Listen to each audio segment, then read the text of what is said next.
ధన్యవాదాలు సుధాకర్ రెడ్డి. ఇప్పుడు మన దమ్మయ్యగూడ చైర్మన్ ప్రణీత శ్రీకాంత్ గౌడ్ గారు మాట్లాడవలసిందిగా కోరుతున్నా. ఇప్పుడు వాళ్ళ తర్వాత ముగ్గురమే ఉన్నవిగా మాట్లాడేది, మీరు టెన్షన్ పడకూరి. సభకు నమస్కారం.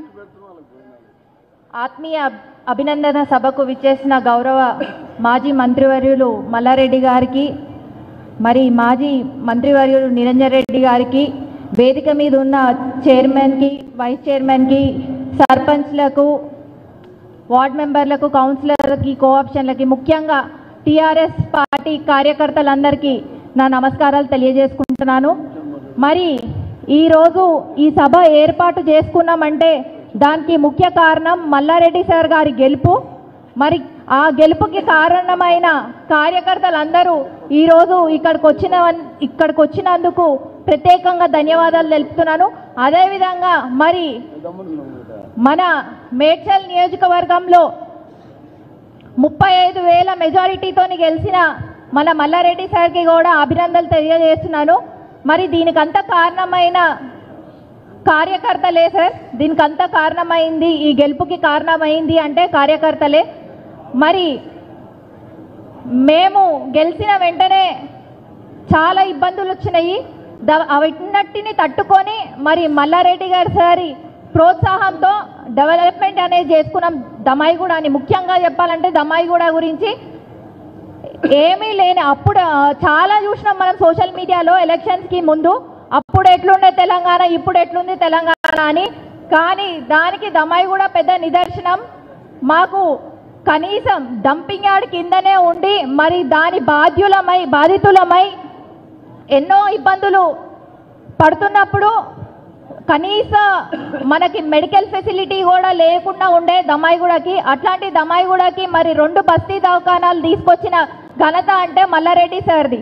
అదేవిధంగా స్ట్రాంగ్ వాటర్ డ్రైన్ అని దాని నుంచి వచ్చే మురికి వ్యర్థం ఏదైతే ఉందో అదన్నీ కాలనీల నుంచి ప్రవహిస్తుంటే మరి దానికి కూడా స్ట్రాంగ్ వాటర్ డ్రైన్ కింద 7,15,00,000 శాంక్షన్ అయ్యి వర్క్ కూడా కంప్లీట్ అయిపోయింది. అదేవిధంగా మళ్ళీ 7 కోట్లతో మళ్ళీ రోడ్లు కానీ డ్రైనేజ్లు కూడా చేసుకున్న డెవలప్మెంట్ ఉన్నాయి. అదేవిధంగా మరి ఎలక్షన్స్ ముందే మాకు కొన్ని వర్క్స్ శాంక్షన్ అయినాయి.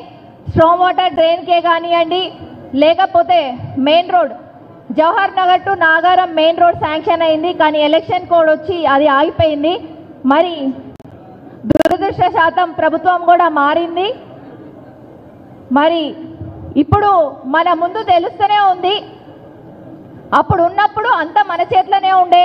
ఇప్పుడు వచ్చిన ప్రభుత్వం చేస్తుందా చెయ్యదా అన్న సందేహాలు ఎక్కువ ఉన్నాయి. మరి ఇవన్నీ చేసుకోవాలంటే రానున్న ఎంపీ ఎలక్షన్స్లో మనం భారీ మెజారిటీ ఇచ్చి మన అభ్యర్థిని గెలిపించుకొని మళ్ళీ మనం అధికారంలోకి వచ్చి ఈ పనులన్నీ చేసుకోవాలని కోరుకుంటున్నాను. అదేవిధంగా దమ్మాయిగూడ విషయానికి వస్తే మరి 3,000 మెజారిటీ ఇచ్చి మల్లారెడ్డి సార్ని గెలిపించుకున్న ఘనత దమ్మాయిగూడది.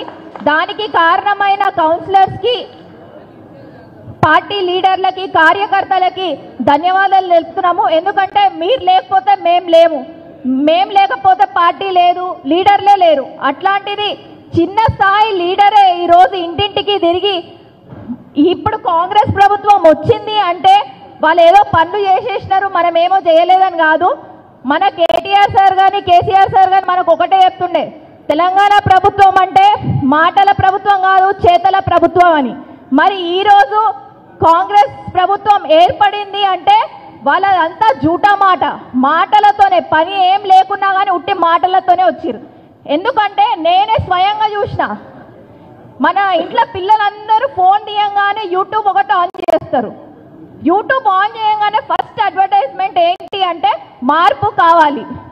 ఆ మార్పు కావాలన్న 2 వర్డ్స్తోని ఆ పిల్లలు ఎక్కడ పోయి ఆడుకున్నా కానీ అదే పాట, మార్పు కావాలి మార్పు కావాలి. మాటలతోనే, మౌత్ టాక్ అంటారు కదా, మౌత్ టాక్తోనే కాంగ్రెస్ వచ్చింది ఈరోజు. మరి అంత మౌత్ టాక్లో కూడా మళ్ళా హైదరాబాద్ మొత్తం టీఆర్ఎస్ ప్రభుత్వం వచ్చింది అంటే దానికి మన తెలంగాణ ప్రజలు వాళ్ళ టీఆర్ఎస్ పార్టీ నుంచి ఎంత లబ్ధి పొంది, ఎంత డెవలప్మెంట్ పొందినారో దాని విషయం తెలుసుకొని వచ్చింది. కొన్ని విషయాలలో ఏదైతే కొన్ని ఉన్నాయో అవి కూడా మొన్ననే మన కేటీఆర్ గారు చెప్పినారు. ఏదున్నా కార్యకర్తలకి మేమున్నామన్న మనోధైర్యాన్ని ఇచ్చి మరి ఇట్లాంటి మీటింగ్స్ కూడా సార్ దమ్మాయిగూడలో పార్టీ మీటింగ్ మొత్తం నియోజకవర్గంలో చూసుకుంటే కూడా కొత్త కమిటీలు వేసి మళ్ళీ కంటిన్యూగా నెలకొకసారన్న మీటింగ్ పెట్టి మరి కార్యకర్తలని ఉత్తేజపరిచేది మనలో ఉంది. ఇంతవరకు కూడా మేము మున్సిపల్ ఏర్పడినాక సరిగ్గా మీటింగ్స్ పెట్టుకోలేదు. మరి ఇంత డెవలప్మెంట్ చేసుకున్నాక కూడా మనకు అంత వచ్చిందంటే ఇంకా ఎంత సాధిస్తాం అన్నది మనం ముందే ఏమనుకున్నామంటే మేము 1,00,000 మెజారిటీ వస్తుంది ఖచ్చితంగా అనుకున్నాం. కాకపోతే ఉట్టి మాటల ప్రచారంతో ఈరోజు ఆ వేవ్ని తీసుకొచ్చి మరి కాంగ్రెస్ పాలనలకు వచ్చింది. దాని నుంచి ఫస్ట్ రాగానే పవర్ కట్ స్టార్ట్ అయింది. మీ అందరికీ తెలుస్తూనే ఉంది. ఇంట్లో కాంగ్రెస్ ప్రభుత్వం కాగానే రోజు కరెంటు 2 గంటలు 3 గంటలు పోతుంది పొద్దున సాయంత్రం. మళ్ళీ మా దమ్మాయిగూడకి డంపింగ్ యార్డ్ నుంచి ఏదైతే కలుషిత నీళ్ళు వచ్చి గ్రౌండ్ వాటర్ కూడా పొల్యూట్ అయితే ఉట్టి హెచ్ఎండబ్ల్యూఎస్ వాటర్ మీద బతుకుతున్న ప్రజలు ఉన్నారు. అట్లాంటి వాళ్ళ నిరుపేదలు ఆర్జీకేలో నిరుపేదలు వాళ్ళు ఏదన్నా ఈరోజు కష్టం చేసుకుంటేనే ఈరోజు రాత్రికి వాళ్ళు భోజనం చేస్తారు. అట్లాంటి వాళ్ళు నివసిస్తున్న దగ్గర ఈరోజు హెచ్ఎండబ్ల్యూఎస్ వాళ్ళు వచ్చి మా సార్ ఎవరన్నా బిల్స్ అడిగితే నా పేరు చెప్పండి మాఫీ చేస్తాం, మినిమం ఎంత వస్తుందో 250 అంతే కట్టండి, ఏరియాస్ ఎంత 13,000 9,000 అట్లా చూపిస్తున్నారు. అట్లా వాటికి కట్టద్దు అని మాఫీ చేసి ఇచ్చినాక ఇప్పుడు కాంగ్రెస్ గవర్నమెంట్ వచ్చినాక ఇంటింటికి బిల్లు వసూళ్లకు పోతున్నారు వాటర్ బిల్ కట్టాలా అని. మరి మార్పు ఇదేనా? నేను మన మేడ్చల్ నియోజక ప్రజల్ని ఒకటే కోరుకుంటున్నాను, ఏదైతే మన కేసీఆర్ గారు ముఖ్యమంత్రి అయినాక 10 రోజుల్లోనే అన్న హామీలు నెరవేర్చిర్రు. మరి కాంగ్రెస్ ఏర్పడి ఎన్ని రోజులు అవుతుందో మీ అందరికీ తెలుసు. 6 గ్యారంటీలు 420 స్కీమ్స్ ఏవైతే ఉన్నాయో అవి నిజంగానే 420.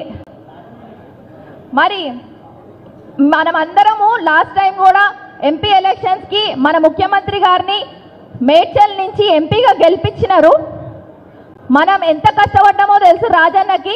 మరి ఒక్కరోజు కూడా ఈరోజు ముఖ్యమంత్రి అయి చైర్లో కూర్చున్నారు, కానీ ఇంతకు ముందు ఎంపీ అయ్యుండి మన నియోజకవర్గానికి ఒక్కరోజు కూడా వచ్చి ఇక్కడ ఏమన్నా ప్రాబ్లం ఉందా అని తెలుసుకున్న దాఖలు లేవు. మీరే మీ గుండె మీద చేసి చెప్పాలి. ఎన్నడాని వచ్చిండా రేవంత్ రెడ్డి? ఒక ఎంపీగా గెలిచి మనందరితో గెలిచితే ఎంపీ సీట్లో కూర్చున్నాడు. ఒక్కరోజు కూడా మరి ఇక్కడికి వచ్చే ప్రశ్న ఏంటి ప్రాబ్లమ్స్ ఏంటి అన్నది లేదు. మరి అదే వ్యక్తి మన దురదృష్టశాతం ముఖ్యమంత్రి అయినారు.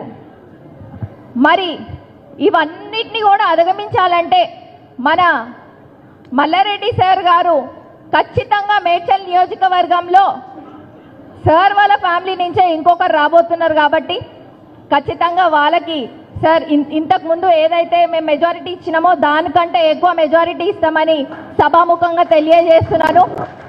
మెయిన్గా ఇంతకు ముందు చెప్పినట్టు మా వాళ్ళు సోషల్ మీడియా అనేది చాలా ప్రభావితం చేస్తుంది జనాల మీద.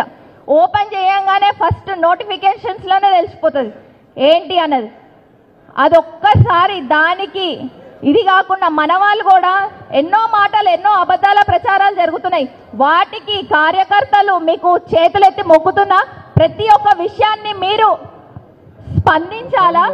ఎందుకంటే ఇంతకు ముందు ప్రభుత్వం మీరు చూసిర్రు చేతలు ఏదైతే మన కేటీఆర్ గారు చెప్పిర్రు మాటల ప్రభుత్వం కాదు చేతల ప్రభుత్వం అన్నది దానికి నిదర్శనమే. మనం ఎన్నో పనులు చేసుకున్నాం.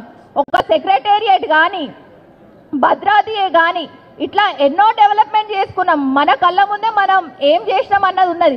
మరి జనాల్లోకి వెళ్ళి అవి క్లియర్గా ఎక్స్ప్లెయిన్ చేసే బాధ్యత కూడా కార్యకర్తల మీద ఉంది. మరి ఈ విజయానికి కారకులైన కార్యకర్తలకి మరొకసారి ధన్యవాదాలు తెలుపుతున్నాను. Thank you. Nagaram chairman Chandra Reddy గారు మాట్లాడారు.